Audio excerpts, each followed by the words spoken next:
Okay, we're here with Anna Howell, and we're going to interview her and find out about her past and what it was to be living in this area during her lifetime. And this is November 3rd, 2010.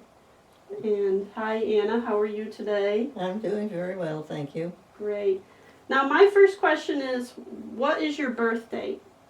Birth 12/08/13 Great.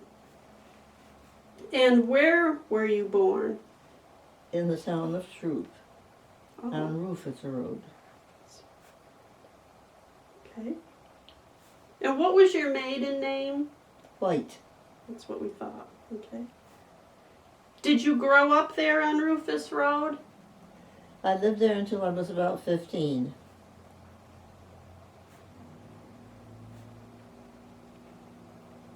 And what schoolhouse did you attend? For She, which was number 5 in the town of Troop. And the building is still standing, and I believe it is used for a home. And how far did you walk to that school, would you Well, say? a mile and a quarter. Wow. What time did school start in the morning, do you remember? 9. Oh, you do remember. Well, of course, we went a little early. Mm-hmm, sure. Do you remember who your school teacher's name was? I believe it was a Miss Delaney. Well, do you remember any of the names of your classmates? Well, yes. There were 2 families of Lashers. The Fred Lasher family, the children were Bobby and Dorothy. And the Bert Lasher family, the children that were in school with me was Rena and Charles. And there were several other children in the family. Mm-hmm. What did you bring to school for your lunch? Usually sandwiches, an apple. Did you have recess at any time during the Yes, day? we had a recess at 10:15 and usually another one at 2:15.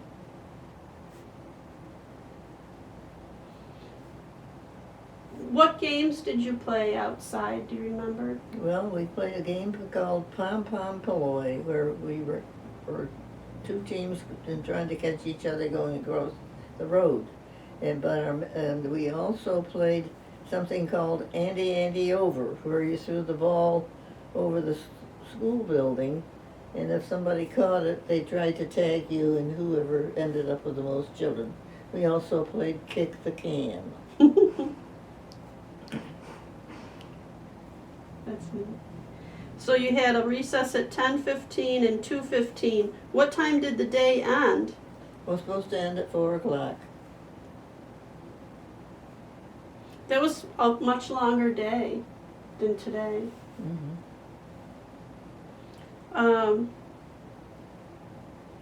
What type of pens did you use? Did you have fountain pens or did you use the inkwells? When we had pens, it was the inkwell. Straight pen and the inkwell. Mm-hmm. Do you recall what type of heat the school had? It was a stove in the center of the room, and in the fall and spring we used wood, and we used wood frequently the whole year, but once in a while we had coal. Mm-hmm.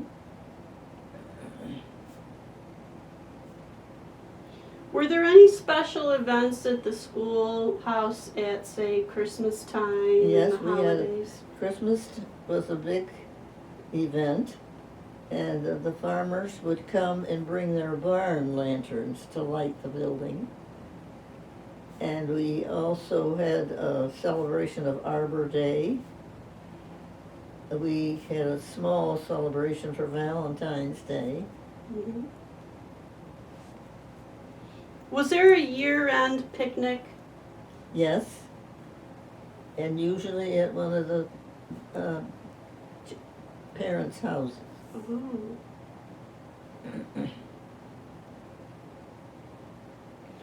And correct me if I'm wrong, I think you went first through 8th grade at the schoolhouses and then you went to the village school. Is that how it worked? Yes. Okay. So you went there first through 8th grade at that one school? Well,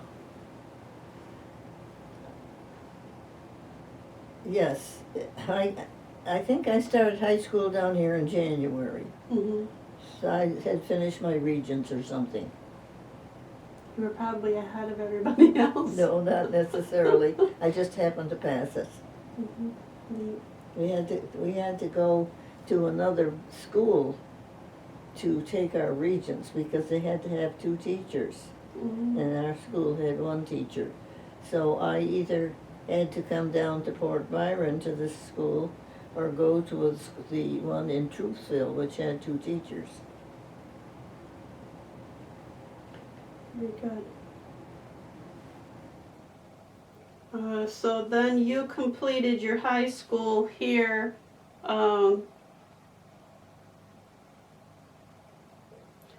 But then you went to, was it the normal school in Oswego? Yes, it was Oswego. It was called the normal school at that time. It was a 3-year. 3-year program. Uh-huh. And then you taught yourself where? Where did you teach Well, first? the first 3 years I was in what's called Haddon School, and that was in, I think it was Troop 3. And it was on Sign Road, and I was there 3 years. And at that time, we had centralized because this building had burned. And so we had, Mr. Gates was over all of us. Before that, I was under the jurisdiction, I suppose, of the trustee, who was Mr. Earl Sign. And so when we centralized and they absorbed all these one-room schools, Mr. Gates was the principal, supervisor, and he sent me to Spring Lake, and I was in Spring Lake School 1 year. And at that time, they closed most of the one-room buildings and brought children by bus into the central school. Mm-hmm. Back to the Sign Road School in Troop. Do you remember how many students you had? 35. Wow. The first year. And then at the end of the first or second year, I'm not sure which, they decided to pay the tuition and have the children come down here for the 7th and 8th grade. Hmm. So I didn't have quite as many. Okay. Do you remember any of your student names? Yes, Vic Sign was one.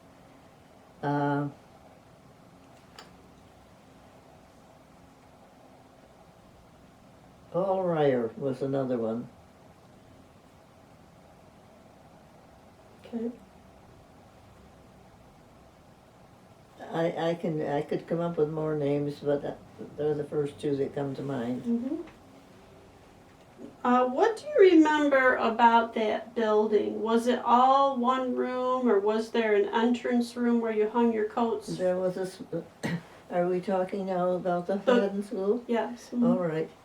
It was one room, but there was a small entrance room, but the children had to hang their coats in just a little place that was partitioned off as you went in the front door, Mm-hmm. the main door. Mm-hmm. And so the little entrance room was mostly for storing wood and coal and so forth. Where were the bathroom facilities there? Was it an outhouse out back or an Yes, attached there was outhouse? one for the boys and one for the girls, and the girls had a wooden fence around it so that there was a little more privacy.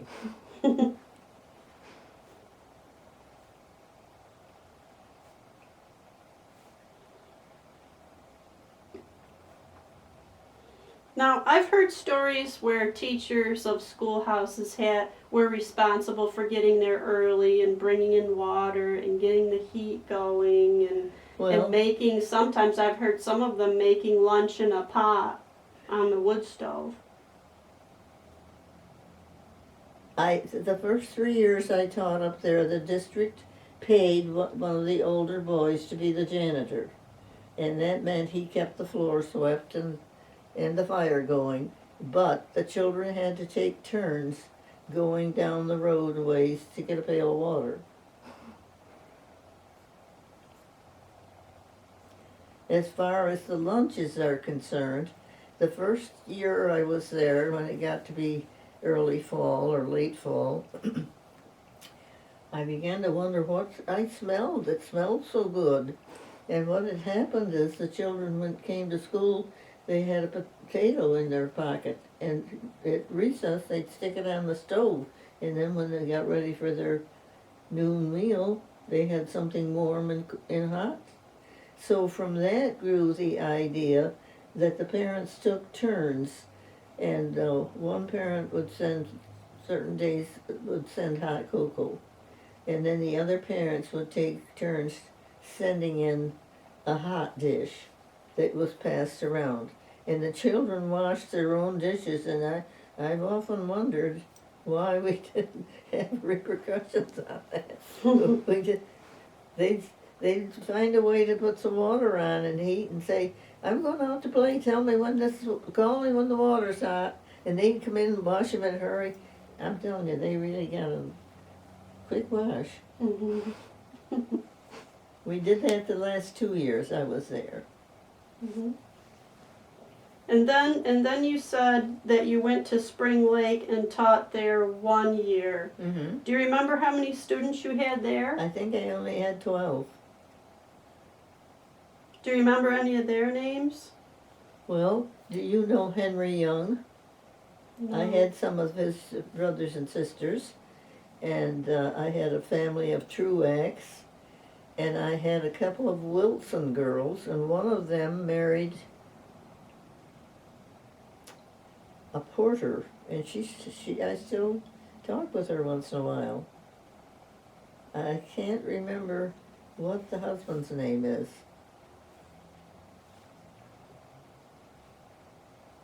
Okay.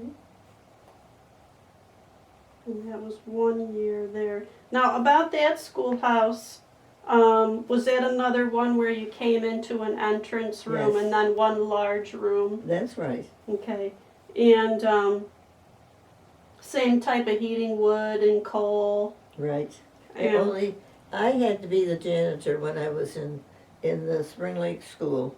There was no janitor provided, so it was my responsibility to keep the fire going, which was no problem during the week.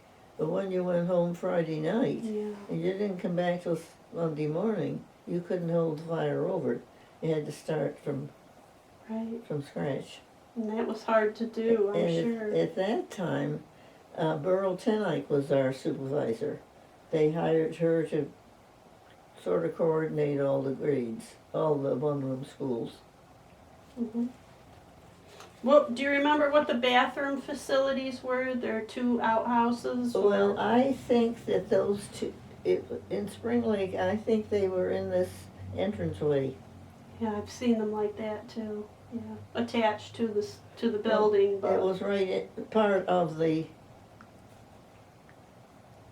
small entrance room. oh,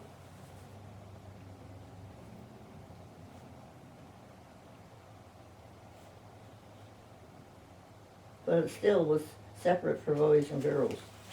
mm-hmm. Okay.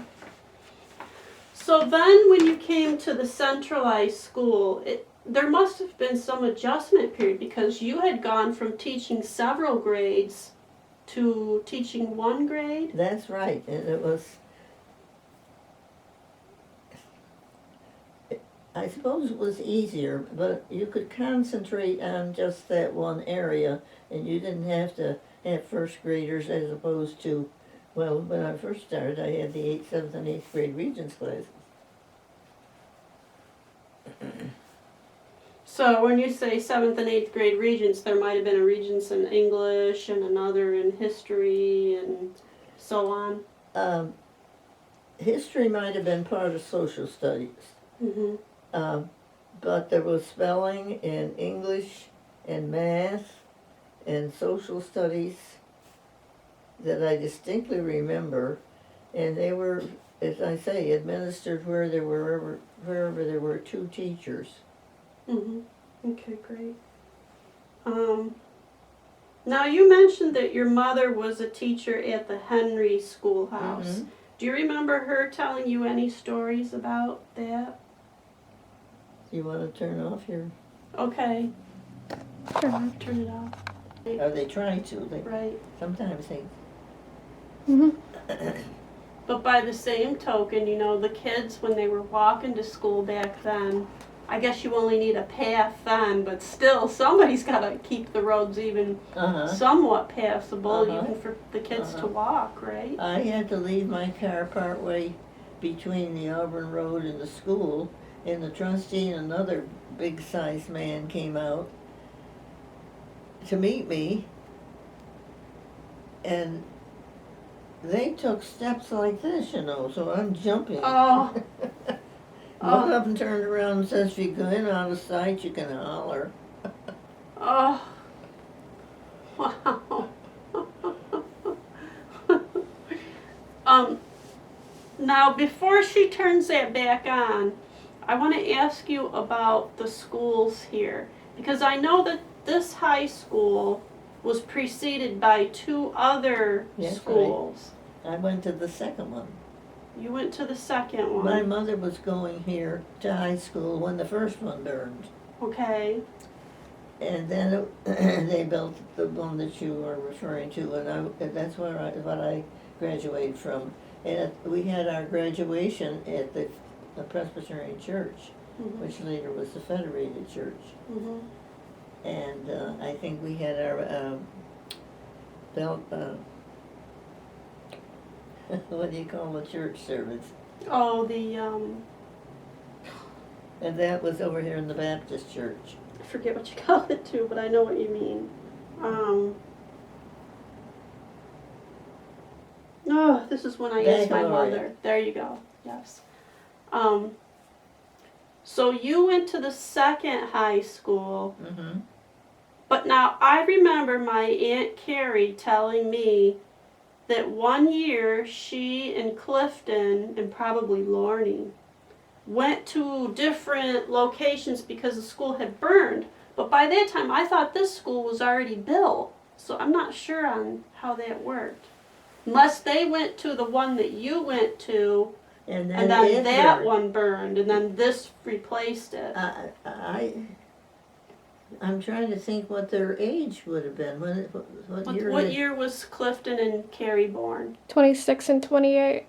26 20? and 28. 26 and 28. So they would have been in high school in the 30s. Late Yeah. 30s. Yeah. Well, this building burned while I was teaching up in the Haddon School. So I wasn't going here, but that's probably the one. And that's right. They did hold classes. Do you know the big brick house on the way to the Auburn Road? They had it in there. And there was a place called the Crane School. It was this side of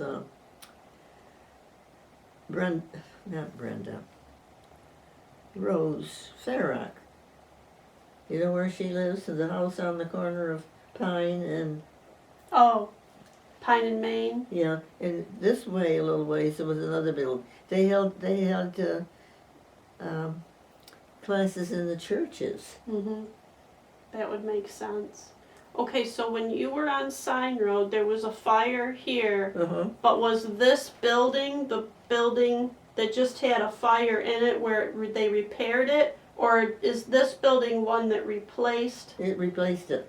Okay, This was, alright, this, I see. to my knowledge, my memory doesn't tell me. Mhm. I don't think this building ever had a A fire. fire, okay. So this building replaced the building that you went to high school in? That's right. Okay. And the one that you went to high school in, I think was called the Academy? Or was that the one your mother went That to? probably is the one my mother went to. As far as I remember, mine was called the Port Byron High School. Okay. And that was maybe a 3-story building, 2 Um, or 3. you I know I had some have- pictures here. I saw in your hand when you came in. Oh! Mom, you get, yeah, I was gonna say you had that Is book. it in here? The front cover, the very first, Oh. So this one here, 1872 to 1922, but that would have been, This is the one my mother went to. yeah, because then, boy, the school you went to didn't last very long, did it? I don't know what year it was built. It had to have been 23 if that one was gone in 22, and Well, then that's right. it only lasted to 30 Well, whatever it year was- that one was.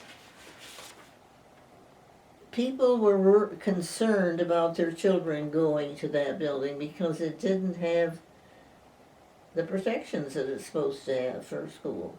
But neither did the one-room schools. Mhm. Mhm. Sure. But,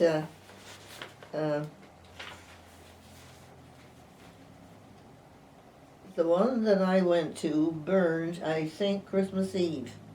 The kids were home on vacation, Mhm. and everybody was so grateful that no child was over here and damaged in any way. I wonder what caused that fire. I don't think, They ever I found think probably it was just,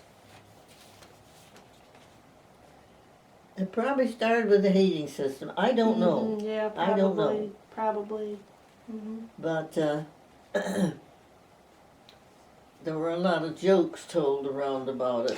They said that the firemen were rushing and the men were outside. Go slow, let it go. We gotta get rid of that building. Really? You know, so you don't know. That was their opinion. It's personal. Mhm. So you don't know whether that's accurate or not. But all of the schools around, like Wheatsport and Cato and Savannah, they were all centralizing at this time. Mhm. We were one of the first ones because this building burned. Mhm. And we were in pretty good shape because we had insurance. Oh. So now some of the districts around us didn't have their present building paid for. So there was an expense, and they didn't have any insurance. Mhm. So the taxes were frightening. Mhm. Sure. Mhm. Okay. Should we discuss that again with the camcorder on? It would be nice for people to understand that concept that she just spoke of about how, you know, one school replaced the next school and then that one burned and then the next one. it's up to you. Well, you- let me say, is it still off? Yeah, it's off. Mhm. Well, let me say this. You know what our school, you went to this, Mhm. this one. And then we had to have the elementary school, and then we Mhm. had to have the middle school. Mhm. And all of the districts were in a similar situation, that they had to accommodate the larger groups.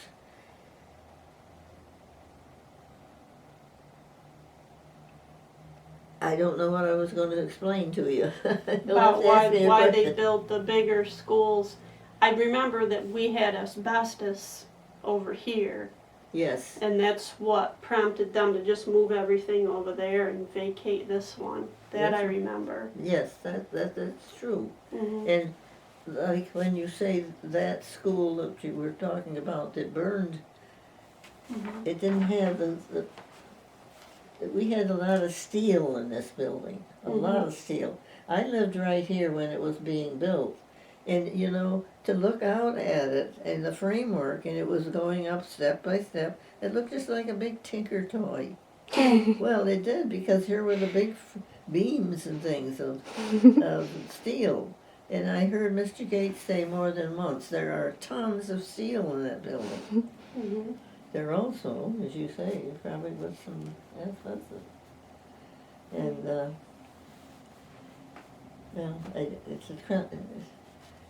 people are very opinionated about whether that was dangerous. I have no question about what it is. My cousin, well, you remember Carrie, her daughter, who never smoked, actually had lung cancer removed last year. Never smoked, never was around anyone that smoked. But that wasn't from asbestos, that was found to be radon. So there's other things that are more of a carcinogen, of course, than asbestos. Asbestos, I think you really need to be a worker and use it every day and be constantly exposed to it. Where over here it's in the walls. I mean, it's not, it doesn't really, although then I heard that some of these schools had asbestos floor tiles. So then you're walking on it and stirring it up. So I don't know. But none of us that it went to that school ever, that I'm aware of, got any kind of illness from Now, any where asbestos. did this young lady that you're speaking of go to school? Well, Carrie moved to East Otto, New York, which is in Cattaraugus County. But the radon actually ended up being in her house, not even, because see, Carrie's daughter ended up being a school teacher. And that was my first guess, is that she had been in that school for so many years, whereas she had moved several times in that same school district. So my first thought was there was something in the school. And so I sent that email along suggesting that. And then she said that the school had been tested and there was nothing there. And then I said it has to be then radon in her house, and that's what it ended up being. But it was funny because she had been living there just as long as her husband had, but it didn't affect him. Well, this is, and you see, people can quote things like that. Well, it never bothered me, Right. but Some people. that's right. And as far as you saying she never smoked, until recently, you couldn't avoid cigarette smoke. Right. People Because were. it was, and I remember being on a bus trip not long ago, and the man and his wife sat ahead of me, and he constantly smoked and held it in the aisle. And I almost went down and said, you know, I don't appreciate that smoke any more than your wife. Yeah. But I didn't. Yeah, that's, they really are terrible, the smokers. I don't really have any, I don't hold them in high regard at all, because sometimes if you're driving along and you have your window open and the car ahead of you is a smoker, and when they flick that butt, I had it come back and get me in the eye. Oh, that would And a be, car behind them. how did you handle your eye? It didn't cause any damage, it just hit me right there. Yeah. But a person could, you know. You just can't, even though this young lady you speak of didn't smoke, it doesn't mean she wasn't. Okay. Now, I have a question about beliefs and values that your parents instilled in you. And I would think that that would incorporate things like manners and values that the family thought were important. Do you recall anything specific that you were taught at home? Well, it was just assumed that you would be truthful and obey your parents. And my parents were very active in the Troop Disciples Church, and we were brought up going to that until I came down here in 1920. I think I started going to this church in 28. So, yes,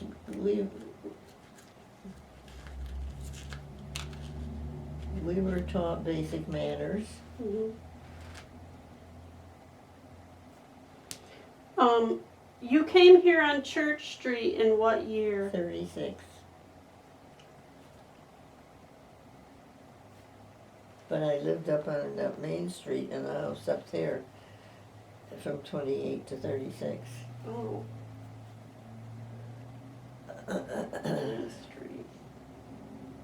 Let me think. So 36.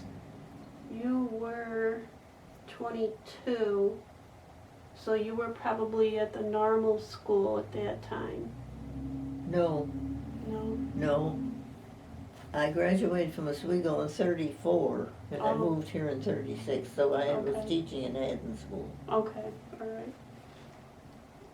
There must have been an awful lot of changes on this street even since 36, because I know for a fact that there was the Methodist church over Here, right across the road. straight across. I can barely remember that church. And that was the Baptist church, and Mhm. that's why it was called Church Street. Mhm. And back, well, I don't know how many years, they wanted to name it Spawnable.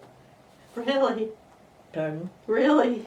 Well, because all the other people from Port Byron that had been killed in World War II had a street named after them. Right. We have Tex Boats, Mhm. we have Blawbelt Drive, Mhm. we have Moore Place, and those are the names. I can't think what else. That's only samples. So they wanted, and they said, "There's no church here. Why not make it church? Why not make it Spawnable?" But that didn't happen. But now they tell me that it's all set, and all they're waiting for are the signs, and that Church First, First. Second Street. This is Second. And Men's Drive, this somehow or other they're going to have the name Spawnable on it. Oh, really? Yes. Oh, I hadn't heard that. And they said that they had ordered an extra sign to give to Bob, so he would have a sign showing that some of the place had been named Spawnable. And of course he died recently. Right. But and I haven't seen the signs change, but the last I heard they were just waiting for the signs to come. Wow. I didn't know that. But there were, one woman told me that she used to live in the house next door here, and she had a big family, and she loved Sunday nights because she could sit on her front porch and listen to the Baptists singing the hymns. Neat. Neat. So now, when you were going to the high school here, you were still living in Troop, Mm-hmm. and you were getting bused then? Oh, no, mercy, no. We didn't have buses until we centralized. Okay. So who brought you back and Well, forth? we had a horse. Oh. And my sister was going here to school, and we left it up in where Andrea Siemens lived, in that barn, and walked the rest of the way. No kidding. And then in 28, I moved on Main Street, and I went through the rest of the high school living there. Wow. Wow. So were you two riding directly on the horse, or did you have some kind of cart and then A carriage. a carriage? Uh-huh. Wow. And was your sister older than you? Yes. She was Mary Stone. Do you remember the dentist? Oh, that was a dentist? Oh. Dr. No, Stone? I don't remember him, but I came across an article where she married a Dr. Stone, and I didn't remember that name. She's in some, if you get enough yearbooks out, you'll see a picture of her standing by the dentist's chair while because he was hired to do certain things with the children. Like, I don't know whether it was inspect their teeth or what. Mm-hmm. For the school, you Mhm. mean? Okay, all right. So you and your sister, when you lived in Troop, you got a horse with a carriage, and then probably in the wintertime, you had some kind of sleigh, right? Well, it could be. I don't remember that. How much older was your sister than you? 4 years. So she pretty much controlled that whole thing. Yes. Aren't you glad? Yes, yes. But you see, I started in January, And this went on until June, Mm-hmm. and then I moved down here, So it was only a few months. I didn't have too long to ride behind the horse. But she must have done that for quite a while. Yeah, she did then. it all through her 4 years. Wow. Wow. Well, she didn't drive.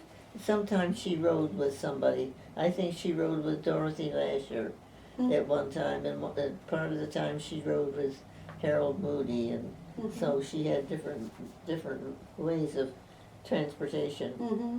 Sure. Wow.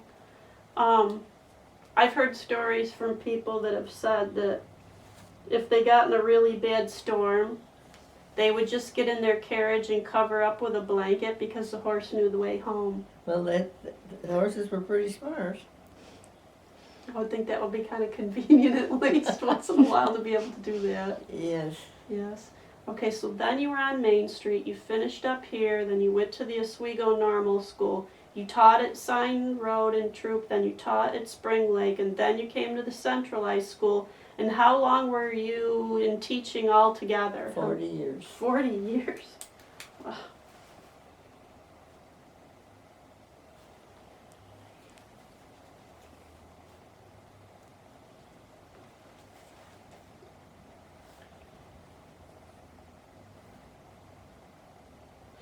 When you were going to the schoolhouse, of course, you know, nowadays when you're in school, there's all kinds of extracurricular activities. But back when you attended the schoolhouse, I mean, there just weren't the facilities for band and... You mean when I was in the one-room schools? Yes. No, there was no band and no gym, no nurse, no music teacher. Mm-hmm. The doctor came once a year and examined the kids. And that was it. Not even chorus. Oh, heavens no. Wow.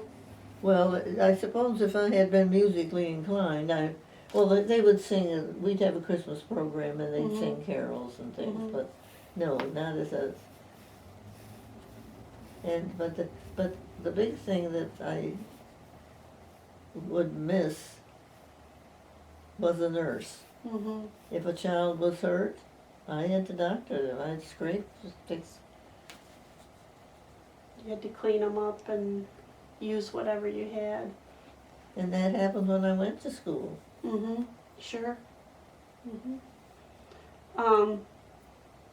So when you came to the centralized school then, and then that's probably when they developed all these activities that you could do, the band and chorus and so on. Did you get involved in those at all as a teacher? No. No?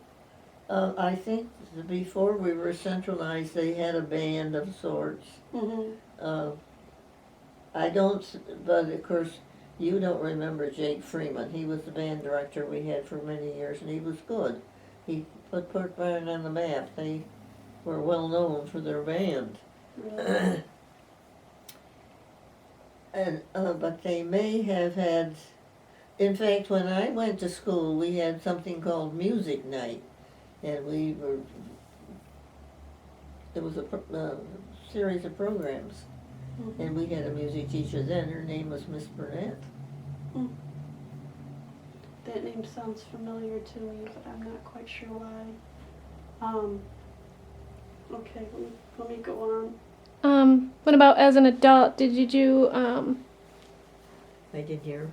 Did you do any clubs as an adult, like, were you like a 4-H leader, or did you have some kind of church thing, or? Yes, I taught Sunday school for many years, and we were called on to supervise certain things. Especially after we centralized. See, I wasn't teaching over in this building until we were centralized. And then, like, if the kids had to go to a ball game or something, we would have to fill in on the bus, or we would have to cover the teacher so he could go with the. So you had to act like a chaperone type person. Yes. PTA was very PTA. demanding. I bet. Were you, active in the Port Byron seniors, too, later on, or? With the Port Byron? Were you in the Port Byron seniors later on, that group? I don't recall that we had a senior citizen club at that time at all until much later. But later on, did you eventually join the seniors? No. Okay. I've never gotten into the senior citizen club Mhm. because there were so many demands otherwise.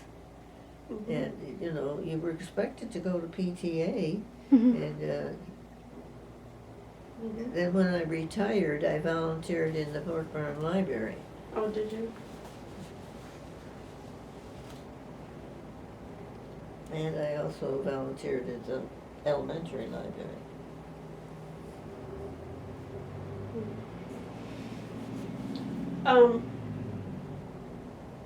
Well, this question I don't know if you're going to really be able to answer at all, because you were only born in 1913.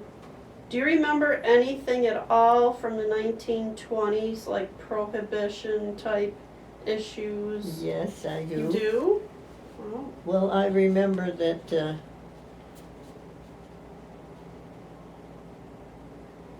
maybe you better share yourself. My mother and said, "You're going to vote?" And she said, "Well, I don't know." She said, "No, you ought to." She says, "You're literate and you can read and you understand and from then on she always voted. And she voted in all the school elections, school meetings. And I try to. The last few years I've used an absentee ballot. Mhm. Okay.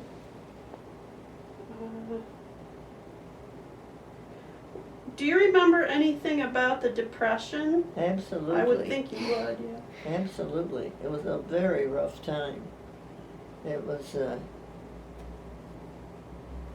I don't know how else to say it. It was very, very difficult. And you learned to recycle something. Clothes were always remade for the next person coming along. Shoes were passed along.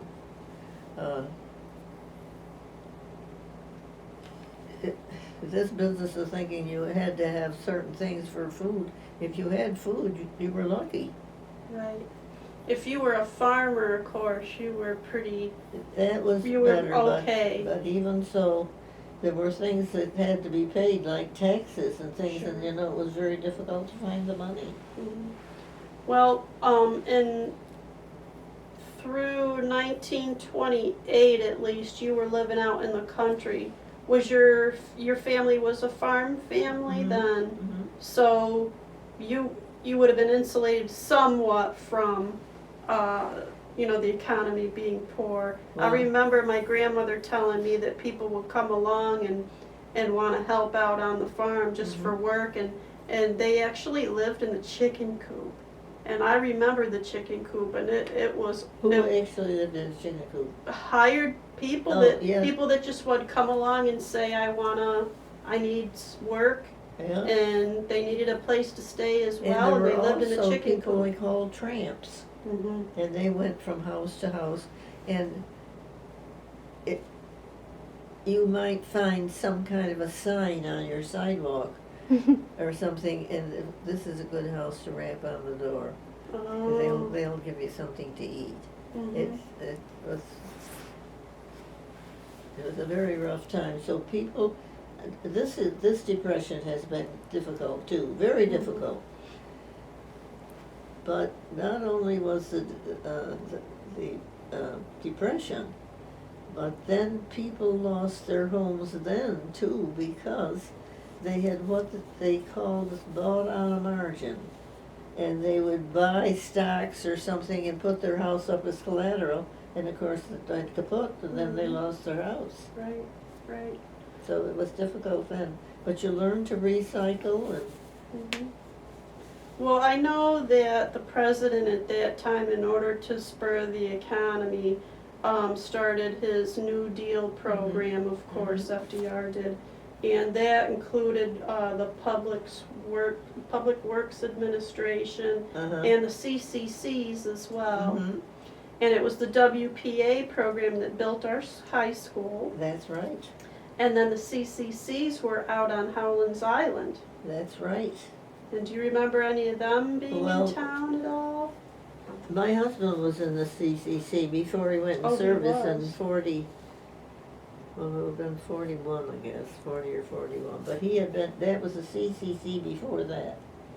Was he over at Howland's Island or somewhere else? Well, he didn't live there, but he worked there. He built some of the canals or banks or, Wow, really? yeah. I didn't know that.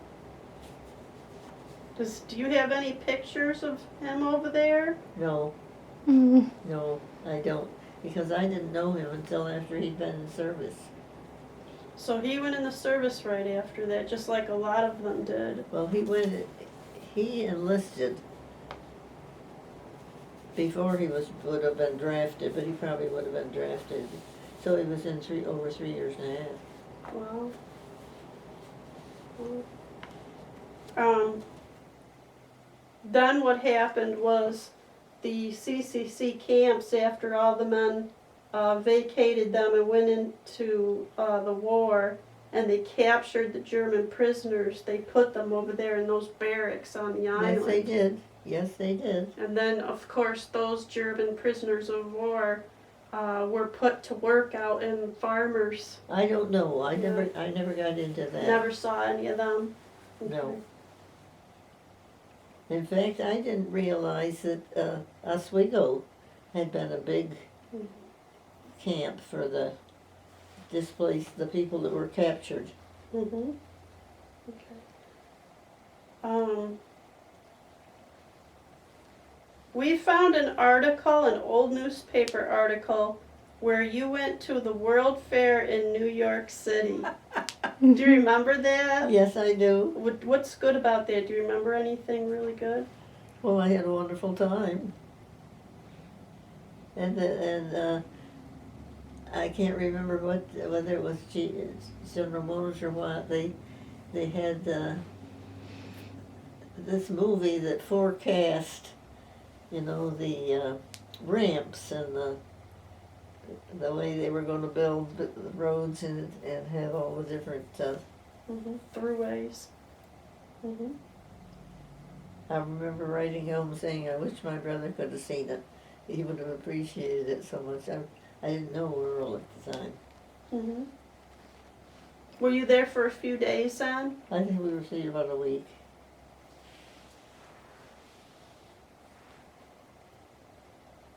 That was quite an adventure for a young lady Yes. in that day. You Well, know? I was with Burl Tenike. And who else? Miss Patterson. I think there were 4 of us. There must have been Yeah. another one. Do you remember anything significant about World War II? Well, yes, I remember the rationing and the fear of. Yes, I remember World War II quite well. Let's see. By that time, you were over here at this That's right. school. Okay, right? All right.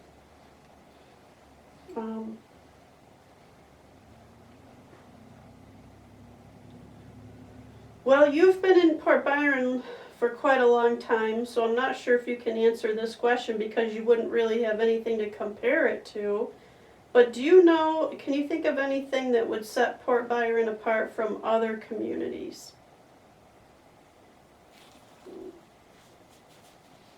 Well, of course, in the beginning, we were a very active community on the canal. But that was before my time. That's history. I think we have many new homes that have been built. We have some active churches. So I think Port Byron is a good community.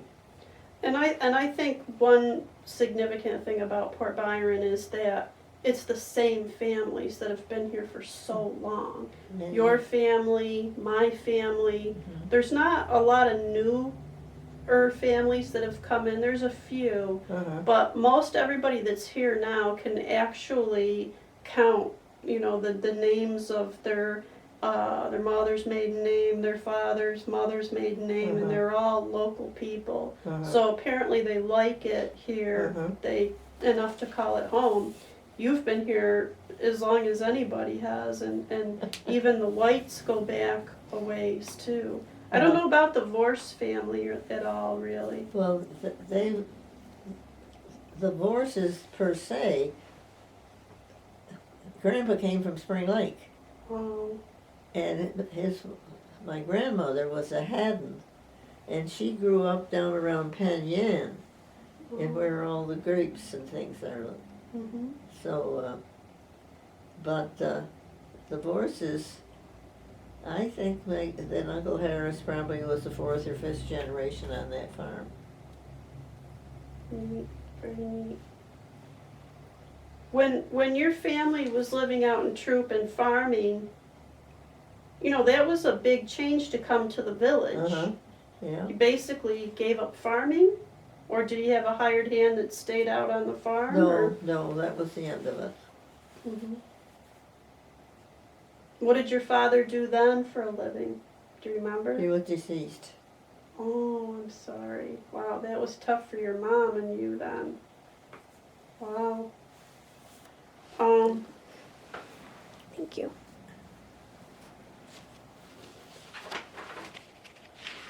I'll have to pull this piece of paper out. Did you ask about the Italian Yeah, community? that's the next question. I know when the Erie Canal was being built, way before your time, there was some Italians that came to the area that worked on the canal, and some of those Italian families stayed here, Uh-huh. like the Vendettos, the Recchios, and the Godones might have came later, I'm not sure.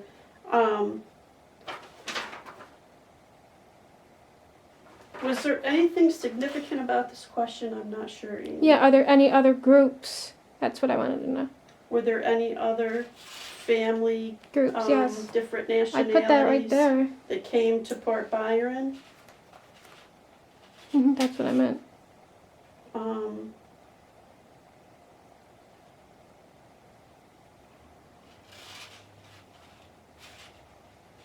Those would have been the only ones that would have been here when she was growing up, I would say.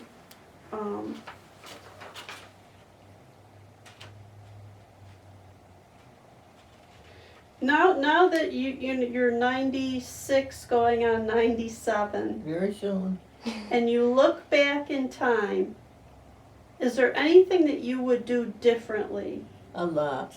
I'm sure there was a lot, but I can't give you any. The whole world has changed so much. It's so much smaller, and I'm sure I would have handled things differently. Mm-hmm. Hindsight's always better than foresight. Right. Do you think you still would have been a teacher? I probably would have, because I grew up thinking I was going to be a teacher, and I was no good around sickness. Oh. And I'm not good like a typewriter and a computer. Forget it. Mm-hmm. Sure. What would you change in your community if you had the ability to? Well, I'd like to see Main Street more active, and I would like to see there be more things in here that people could make a living at. Mm-hmm. And I would like to see more. I'd like to see the hotel restored. It is restored, but it isn't active.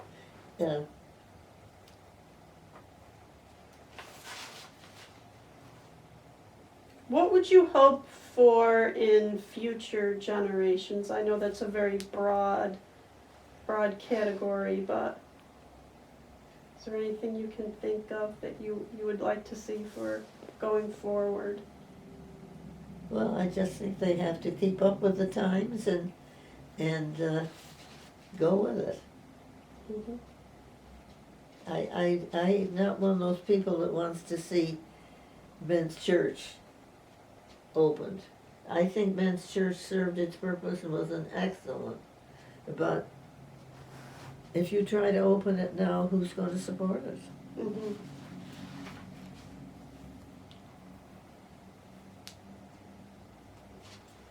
I think the main thing is that people care about each other.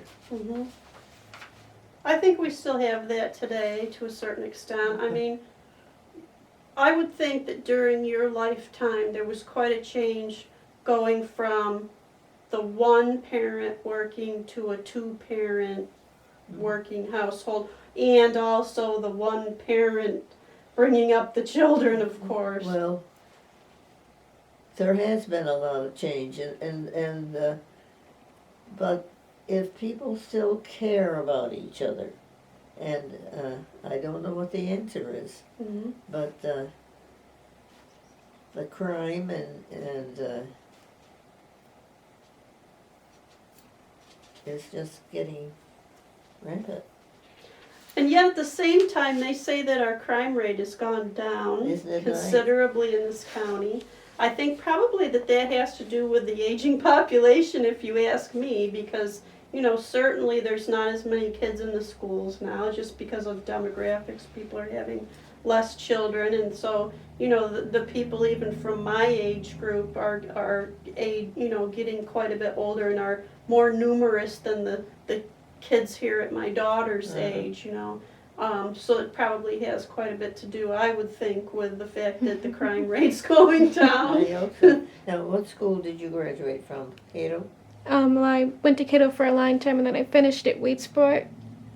So what was it? I went to Cato for 9 years, and then I went to Wheatsport and finished. Uh-huh.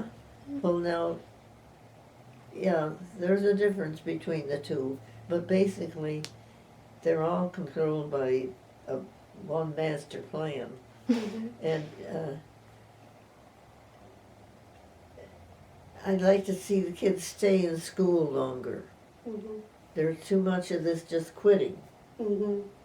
Right. and but they don't have a job. Right, there aren't jobs, so yeah.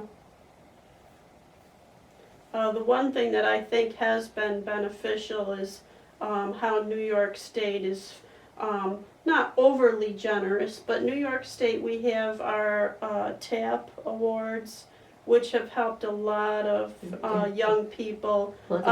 They're grants, you have your federal grant Loans and and your grants, state grants that help kids that don't have the money to go to college to actually do that. So really, there's no excuse why, you know, you couldn't have a kid say I couldn't go to college because I couldn't afford it, because the less money you have, the more money you get. That's very So- true, and I think people, I had a mother, or a friend, say, oh, she was criticizing your mother. Well, my mother didn't do something about sending her to college. I said, many kids go to school when they don't have any support from their parents because the parents don't have it. Mhm. Mhm. And if you go to any of the SUNY schools, you know, the less money you have, the more apt you are to actually get free tuition by the time you're done with a federal Pell and your state TAP grants. So they really can't use that excuse. And when the economy's bad, you may as well be in college because, Might better be. you know, you're not going to have a job, perhaps. Yeah. But there are some jobs out there. You know, certainly we've gone from a society of people that worked in specific fields, manufacturing for one, where those jobs have gone overseas. So we've Yes. lost an awful lot of manufacturing jobs. And those have been unfortunately replaced by service industry jobs, but the service industry jobs don't pay much.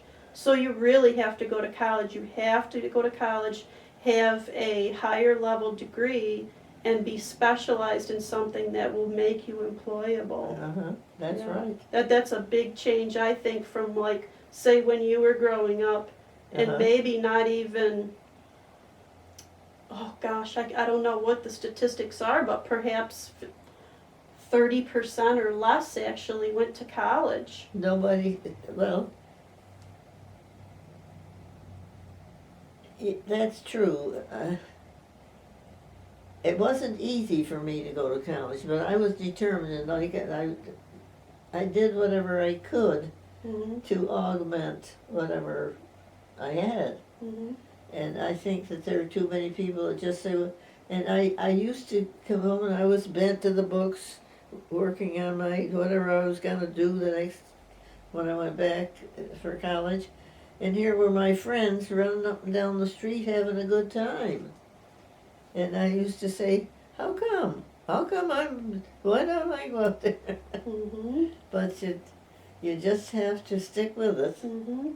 Yes, you do. You do, and that day, maybe those friends of yours turned out all right. You know, maybe they got married and their husbands had steady jobs, Uh-huh. maybe in manufacturing, maybe in some other industry that was stable, and perhaps they were okay to do that. But nowadays, if someone is acting that way at that age, they're really they're not going to make it. They're It's not gonna- it's too difficult with the economy Well, the way it is. Now, I had a person tell me recently about somebody that social services was trying to help, and she has a child. And social services said to this girl, well, you have certain skills, therefore we will pay to send you to operate a computer or whatever, and we'll help you find childcare. Why should I? I can get more by just going to welfare, she said. And I said, she's content with this? Mhm. That's the difference. That's the societal thing, though, you know, where they weren't raised with the values that you were raised with. When you were growing up, not only did they not have the social programs, but even if they had, you didn't want to be associated with them. It was considered, and I have a friend who died at 97 in Cayuga nursing home. Mhm. And she hadn't been in there very long, and she went in, her sister went in there, and she said, well, you know, this is a nice place. They're taking real good care of me. And it's all right here. Well, her sister said, why did you think, well, she said, this is the poorhouse. And, you know, you were brought up to feel that there was a stigma to get welfare. Right. And now, well, there's two ways to look at it. Rather than see your child go hungry, maybe you should take it. I don't know. I was brought up in the family that was too proud to take anything. Yes. And I was too. still feel that way. And I will take whatever job I have to take to stay off of any program. And I've never taken any money from any program. Uh-huh. You know, Well, I haven't either. But there's a different attitude now. you're right, because they're the ones that do avail themselves of the programs don't have any feelings of. They don't have any pride. Right, exactly. There seems to be a lot of that. Seems to be rather pervasive in the society that Uh-huh. it's easier to not do anything, you know. So Well, I get more by getting welfare, so yeah. they say. Yes, perhaps our social programs have gone too far in the other direction. Well, that's true, but a friend of mine and I were talking the other day. We agreed we don't want to see anybody go hungry. Mhm. But a friend of mine had a place up street. It was a hairdresser, and they had apartments near her, and they were out and in. And she said when they leave, they'll leave the strollers and the playthings. Just leave them here. And when they get to the new one, they say, "Well, I've got to have something," and they get it. Wow. And they aren't taught to take care of what they have. Mhm. Right, I agree. So, well, it's a different world that we live in. Mhm. That's for sure. Mhm. And we have to adjust to, we can't go back to say, you know, it's sinful to buy the second child a dress. You make over this one for her. Mhm. And that she needs to have her own esteem taken Mhm. into consideration too. I don't know, when we were growing up, we didn't have any spare money at all either, and we would take hand-me-down clothes. Yes. Mm-hmm. And of course, I would get my sister's hand-me-downs Uh-huh. and so on. I think there's still some of that happens. But I think we have mostly, like you've suggested, become, like a throwaway society. Yes, I'm So- afraid Um, we have.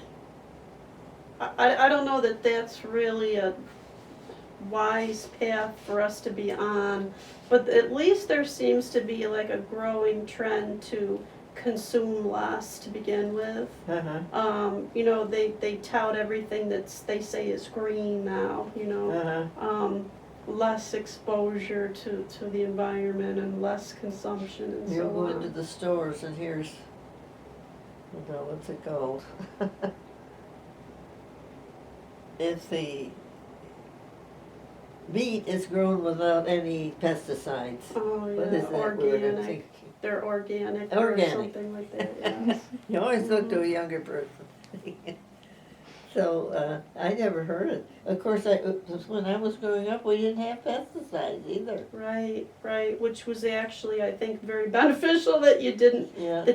have them, because herbicides probably came about, since you were growing up too, and those are not, those are not safe to really be around probably, as we're finding out later.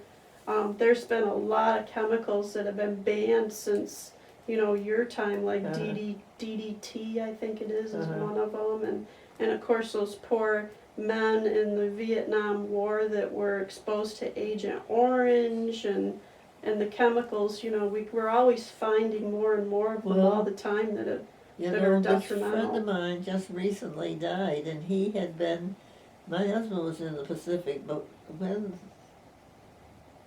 I guess it was when Europe ended the war first, my husband was sent to the Philippines, and this fellow was sent to Japan, and he was there when they dropped the bomb, Oh, and he had trouble with his lungs.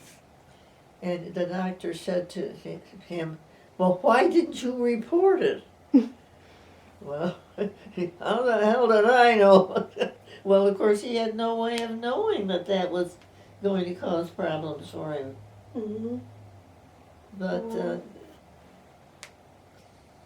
well, we can't get into discussing wars, but I think that we ought to be able to settle our problems without them.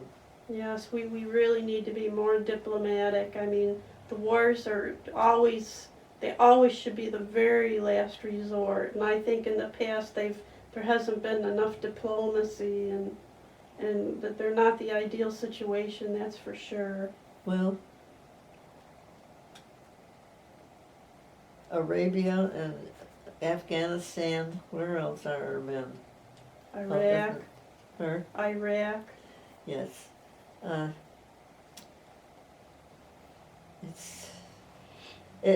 Anybody that puts in any amount of time loses some of their health, for I'm want of sure. a better word. Yes, I'm sure. I'm quite sure. Your mother is Evelyn, Mhm. and I can't remember that I had her. Did she ever say? Yes, she had you. Did she? I can't remember I had what her. grade. I remember her. I can't remember what grade she had you in, but I think I had you in, Fourth. was it fourth? And were we right next to Marion Post? Wasn't she in the next room?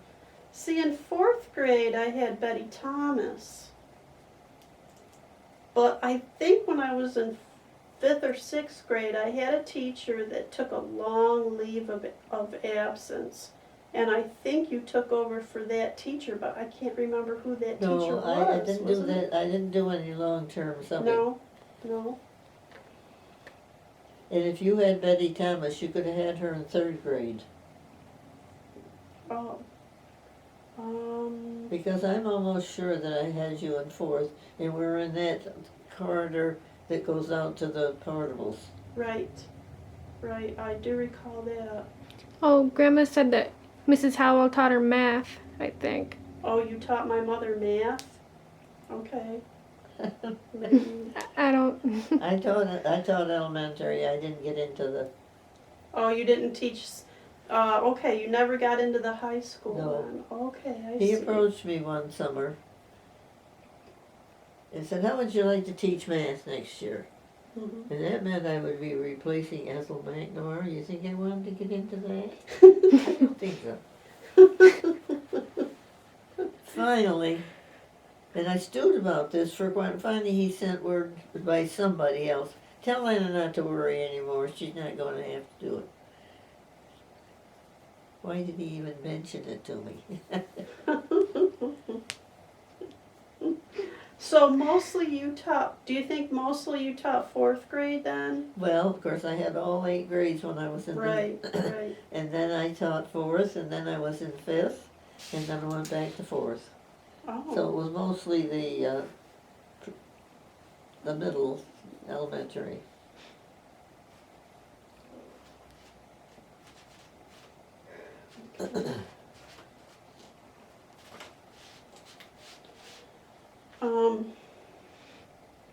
what else do we want to ask her? Oh, I did find this article. There was some event held at the school. There might have been some kind of academic contest. At the time, you were teaching 4th grade, and Miss Vanacora was teaching 6th grade. Uh-huh. Your class came in 1st place, and Miss Vanacora came in 2nd place. I don't remember what this was for, but there was some doctor that was speaking at the event, and they were all in the auditorium. It was like an academic contest, I guess. That's what I got out of it. I don't remember. Were you given some kind of award for at any time? Joe and I did teach 6th grade together, and I remember one thing about that year. We took the kids for their picnic up to the Valley of the Moon. Do you know where that is? I think so. Well, you go up Halsey, and on the left there's a wooded area. And I can remember our going, and Joe and I and the kids scrambling around getting little pieces of wood to start the fire so we cooked hot dogs. Oh, how neat. So that was an all-day thing then? Well, no, that is, it wasn't all day. We probably started about 11 o'clock, and we got up there and we built a fire and we had the picnic and we came back to school. Neat. Where did you see this that you're referring to? It's the same site that she was finding the other articles. It's an online site called Fulton History. They have like a bunch of old newspapers that have been scanned in. Oh, Yes, there was a man that was given a state grant to go around to all the different historical societies that had old newspapers that had been scanned on microfilm. And then he devised something that allowed him to then scan the microfilm into a digital format that you can now go on the internet and search by name, anything you like, a subject, a person's name, or what have you. And using OCR technology, it will find any entries of that search item. So the newspapers go back to not too many before the late 1800s really, but they're concentrated between, I would say, about 1875 and 1945 or so. And there's certainly newspapers after that time period, but fewer of them. So Amy went into Fulton History and she just typed in Anna Howell and got a whole bunch of hits. So many hits that she just couldn't get through them all. But they were mostly things about, you had played cards with Bernice Carr, was it? Well, I think she might have been Campbell at the time, maybe. I think it said Carr in the article. Because in the old newspapers, they would report just the silliest little things. So-and-so is visiting with so-and-so this week. I remember when they had the old Port Byron Chronicle here. One article that came out said so-and-so went to the doctor and he told her to go home and stay off her feet. Yeah. They would report those kind of things all the time. Yeah. And so Bernice Carr, I think, was a fellow teacher that you might remember. This would be going way back. I'm not sure what year that article was, but Bernice Carr started out as, her maiden name was what? Campbell. Campbell. Well, now, I don't recall that. She taught on Howland's Island. Yes. Mm-hmm. Yes. But Dick was here just within the last 2 months, and he said that was all she taught. He said, I guess she decided she'd rather bring up a family than teach school. Mm. And so then she married Art. Mm. She was Bernice Campbell. Mm-hmm. Who's Dick, her son? Uh-huh. He's living? Yes, and he was here to see me because I had in the first year we centralized over here, and we didn't have enough chairs and desks. And he and Glenn Doherty had to sit on the same chair. Now, you can share a desk if you have to, but to share a chair, and I'm telling you, and Dick remembers that, and that was the first year we were in here, and then of course gradually they ordered and got more furniture, Mm-hmm. but That's funny. So Dick lives around here still? Dick had, for years lived in Cortland, Oh. and his wife I think it was Florence Markworth. Do you remember her at all? Mm-mm. Okay. She's deceased, and he sold his home in Cortland, and he spends a great deal of time with one of his daughters, and the rest of the time he's in Arizona. I think it's Sierra Vista or something. My Wow. niece lives there. Oh. So he came back to see you, huh? He tries to come once a year to see me. Wow. He remembers that first year quite well. Mm. And he's interesting to talk to. He's had a lot of interesting things happen. Mm-hmm. Mm-hmm. Well, I think probably you have taught more students in Port Byron than anyone, Well, any other teacher. I would. After that many years, and don't forget, Anna, you brought the school through a time of the big population boom, the baby Yes. boom. Yes. So after 40 years and a baby boom, I would think you probably taught more than anyone. Well,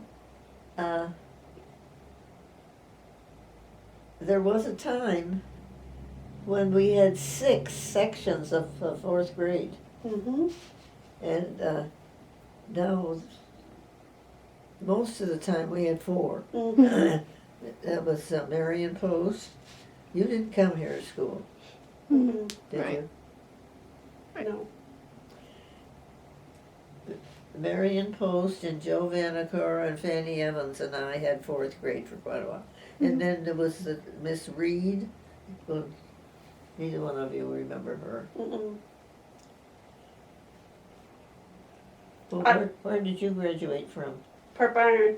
I remember that there were 4 classes in each grade thereabouts when I went. Uh-huh. So you might be talking about before me, because technically I was born in 1965, so I think what they consider to be the baby boom population stopped in 64 or 3.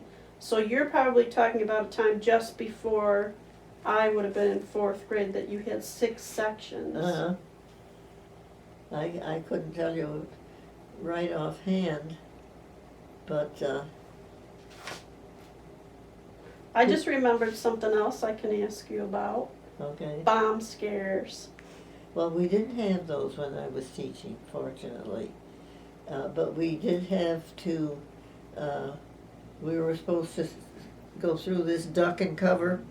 And if the teacher said that, the kids were supposed to get under the desk to protect them. And we were supposed to do physical exercises, have the kids stand up and open the windows, and we had to inspect the kids' hair every day. Every day.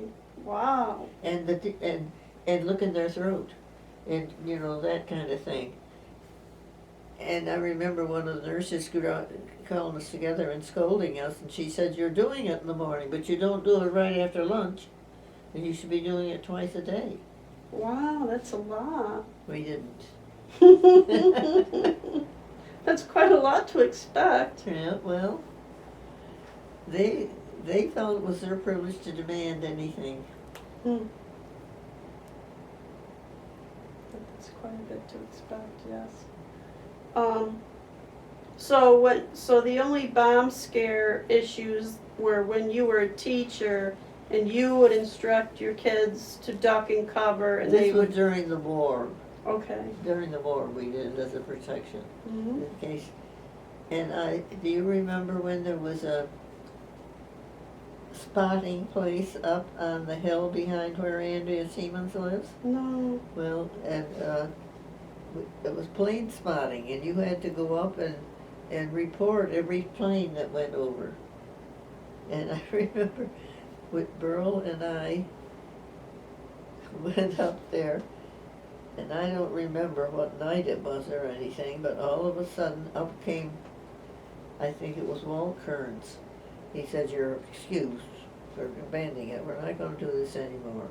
And Eloise Warren says, "I remember that night you and Burl came into PTA madder than two wet hens. Because if you were on spotting, you couldn't go to the PTA. But spotting was canceled. You had no excuse." That's funny.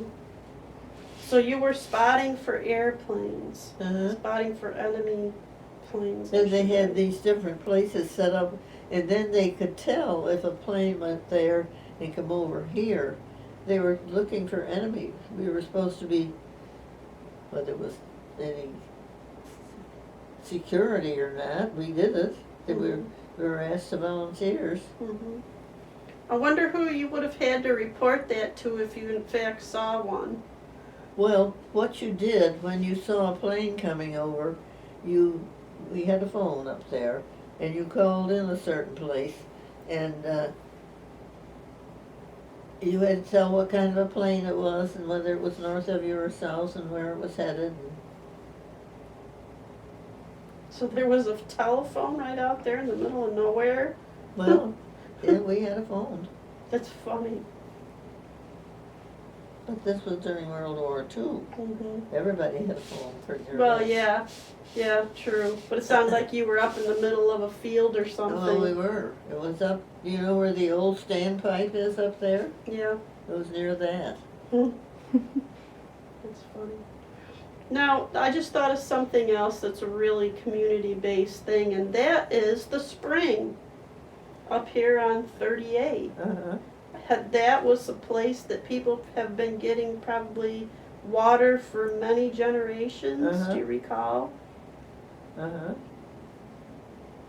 Because I don't know how long, let's see, I'm not sure how long the village has had public water. I'm sure they had village water when you were living here, even in the 20s. Yeah, we did, but it was not for drinking. Oh. If you see a map of the village, when we lived on Main Street, we had a well in front of our house. And the neighbors came and got water. And over here, where Frank Kincaid's, or along in there somewhere, there was a well, and everybody had to use it. Now, you had running water that would flush the toilet, but it wasn't safe to drink. And we got the city water, so it was pure enough to drink when we centralized. That was one of the necessities. We had to have a pure water source so the kids could have a drink.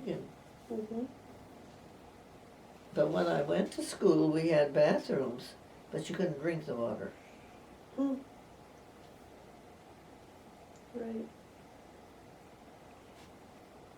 So but when you went to school here, you're talking about high school, and that would have been the school that predated one that's still physically standing now. Uh-huh. So there was bathrooms with flush toilets, but you couldn't drink the water. That's as I remember it. Okay, all right, I see. But probably the school that was on that same site that your mother attended probably had no indoor restroom I don't know. facilities. I don't know. But one interesting thing, there were 2 stairways, and it was supposed to be boys and girls. Mm-hmm.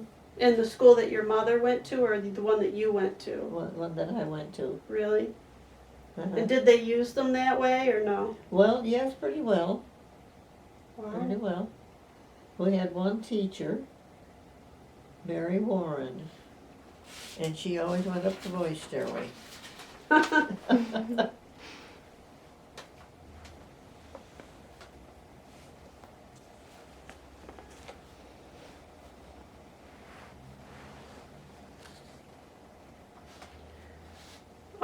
Is there anything else you can think about when you attended the schoolhouse?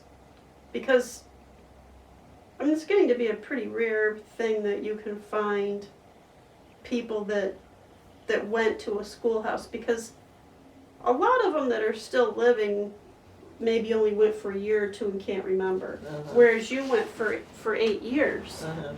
Is there anything else about schoolhouse life that you remember that was very different from when you attended the centralized school? Well, of course, it wasn't the control that there is now. You know, people will say to me, did I use corporal punishment? No. I wouldn't have dreamed of but one of the teachers bragged about putting the kid in using as a rubber hose. Somebody said, how did you control him? Well, the best way is to withhold privileges.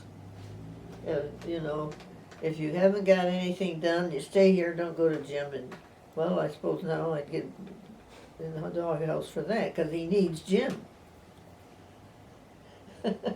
But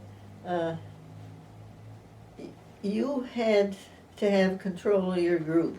You couldn't say to the kid, go to the office. If you're out in the country, what are you going to do? Mm-hmm. Mm-hmm. It probably helped, though, also that you had different age groups, too. Well, I don't, maybe, but there was always the support from the parents, too. Mm-hmm. I kept one boy after school, not to punish him. I was helping him get ready, practicing for regents. Mm-hmm. And when he went out, he said, you know, I asked my mother what she was going to get for me if I passed. And she said, don't worry, just worry about what you're going to get if you don't.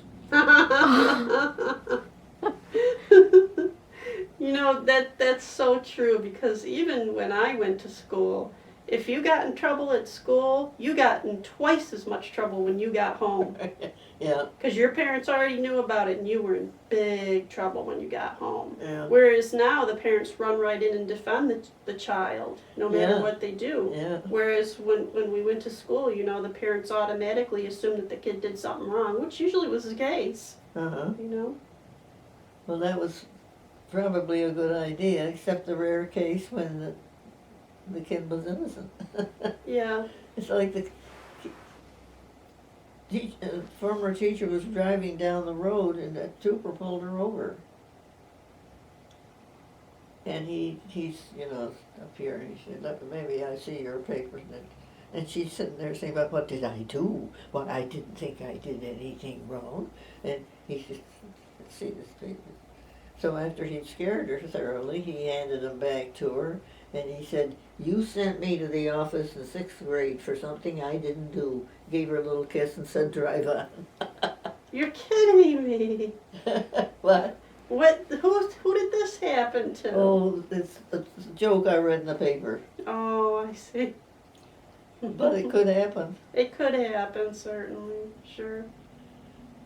Yep, it could definitely happen.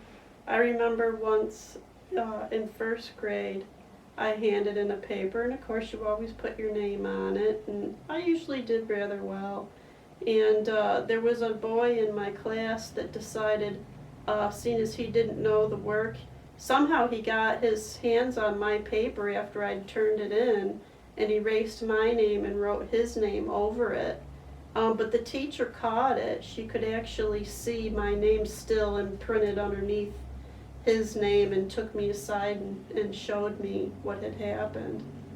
So, I'm presuming that he then took his paper and wrote my name on it, and it was unusual for the teacher to see work so poorly done, maybe in that case, but you could still see my name written, because you take it and write in pencil and then you erase, you can still often see what's written below it. And yeah, so you certainly can get in trouble for things that you didn't do, but the savvy teacher will catch it because it's out of your character. Well, and another thing, if a child is always conscientious in doing their work and all of a sudden they're very suspicious. Mm-hmm. And the kid that hands in a good paper that never does anything, how come he got this? They'll start to search. Mm-hmm. And not only that, but I imagine nowadays a lot of kids turn things in that was typed on the computer so you can't see handwriting. But even when I went to school, you can't, the teachers get to know the handwriting. Yeah. You can't fool them with the handwriting. Even with 25 or 35 students, they get to know what your handwriting is. You're not going to fool them. Well, when you get a letter in the mail, the minute you see the handwriting and the address, you're pretty sure you know who sent it. Mm-hmm. Sure. Mm-hmm. You don't want to be a teacher, I take it. No, we've heard enough about teaching today that we wouldn't want to do that, because we've heard too much about the parents overly defending their children, and the children are bad enough now to try to discipline because they know what their rights are and they're not afraid to let you know about it. And if that isn't good enough, they go home, tell their parents, and the parents come in and let you know what they are. So, no, we've heard quite enough about it. Well,